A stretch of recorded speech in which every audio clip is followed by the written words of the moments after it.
An 87-year-old man who shot an attacker. The bullet train plus bad hair and facial hair on Fox 4 reporters had you heading to the phone this week. But it was the idea of Syrian refugees coming to Texas that inspired the most calls. Here's your viewer's voice. The Paris terror attack turned people's attention here to resettling Syrian refugees. There are plenty of Muslim nations that they can go to. Why should we bring people over that their Quran says to slaughter and kill anyone that is not a Muslim? Governor Greg Abbott joined 30 other governors who say they want to stop the refugees from coming until the terror threats can be assessed. I do agree with Governor Abbott. The tides have changed. When people want to come and infiltrate our country and want to blow us up, let's let these poor immigrants into our country and embrace them and give them a home and free them from the persecution of ISIS. And a lot of people took a moment to preach about helping our own. We have homeless people and jobless people here in America that we can't take care of. Why don't we take care of our own first? An Irving MacArthur High School student says a teacher slammed her hand in a door and broke her finger when the teacher tried to stop her from leaving class. But other students in the class say it wasn't intentional and that the girl who was injured is always disruptive in class. Parents, you know, if your child is somewhat flipped with you at home, they're going to do that. They're going to display that same behavior out here in the world.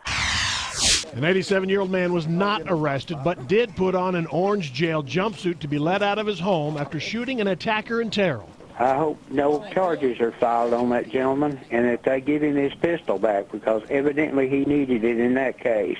Good use. Police say Robert Hartfield, a man respected in the community, shot his niece's abusive ex-husband, who showed up at their home and started attacking both of them. That's a real man. Ain't no real man gonna stand around and let you beat up his wife, friend, or no woman. That's a real man. Peace and a long life. Not for the attacker, Cameron Villa. He died at the hospital.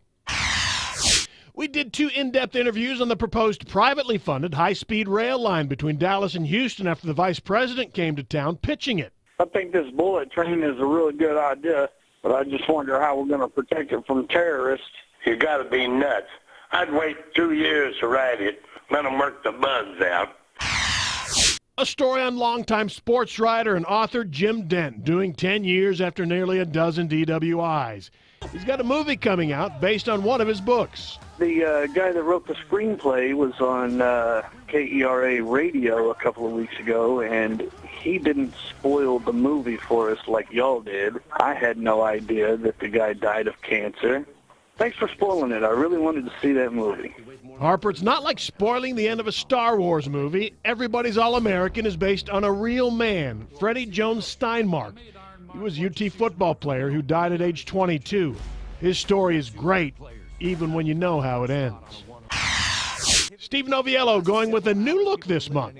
Maybe he's doing a contest or something, or getting ready for winter. I don't know which, but I like it better when he has a clean-shaven face. And is wondering about that beard and when you might lose it. I will be losing the beard at midnight on November 30th. It's for No Shave November, 30 days. It's for charity. The idea, growing out your facial hair to grow awareness for men's health issues.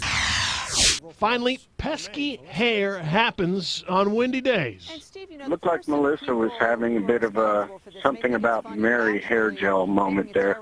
Kind of funny. No, nothing quite that interesting, caller, just windy. 214-720-3103 or send an email from the website fox4news.com.